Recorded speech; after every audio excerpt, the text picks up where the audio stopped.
Yetim, Öksüz, Mağdur ve Yardımlaşma Derneği olarak Huzura Adım projesiyle diye bir kampanya başlatmıştık. Yani maddi sıkıntılarından dolayı gücüleri yetmeyen kişilerden biz yardım ediyoruz.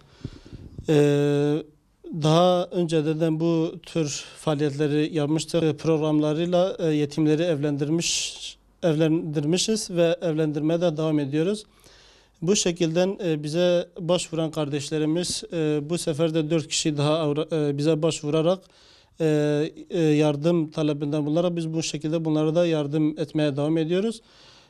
Bu tür şekilde biz bunlara bu yardımlardan yapıyoruz. Beyaz eşya olarak buzdolabı, fırın ve çamaşır makinesi ve mutfak eşyası olarak veriyoruz. Ve 2 halı, 2 battaniye bu şekilde bu tür eşyaları, elimizdeki olan eşyaları bu şekilde yardım etmeye çalışıyoruz.